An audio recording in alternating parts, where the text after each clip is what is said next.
Şair Musa Yaqub demiş, taleyin qisməti rast saldı bizi.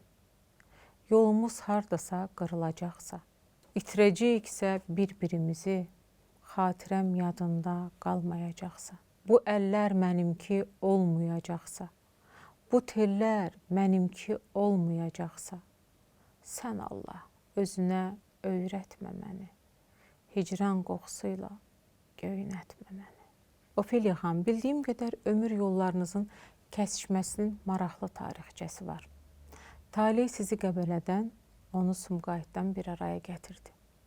Bəlkə də Musa Yaqub biraz zamanı qabaqlayıb bu misraları, bugün o həyat yoldaşını, sevdiyi insanı o məzar daşında, o məzar daşından boylanan şəkillərdə tapan şəhid xanımlar üçün demişdi. Çox gözəl bir qarşılaşma idi Polad Həşimovla mənim görüşüm. O görüş çox uzun çəkmədi. 17 il çəkdi, çox qısadır, çox. Çünki Polad Həşimovu yaşamaq çox gözəl idi.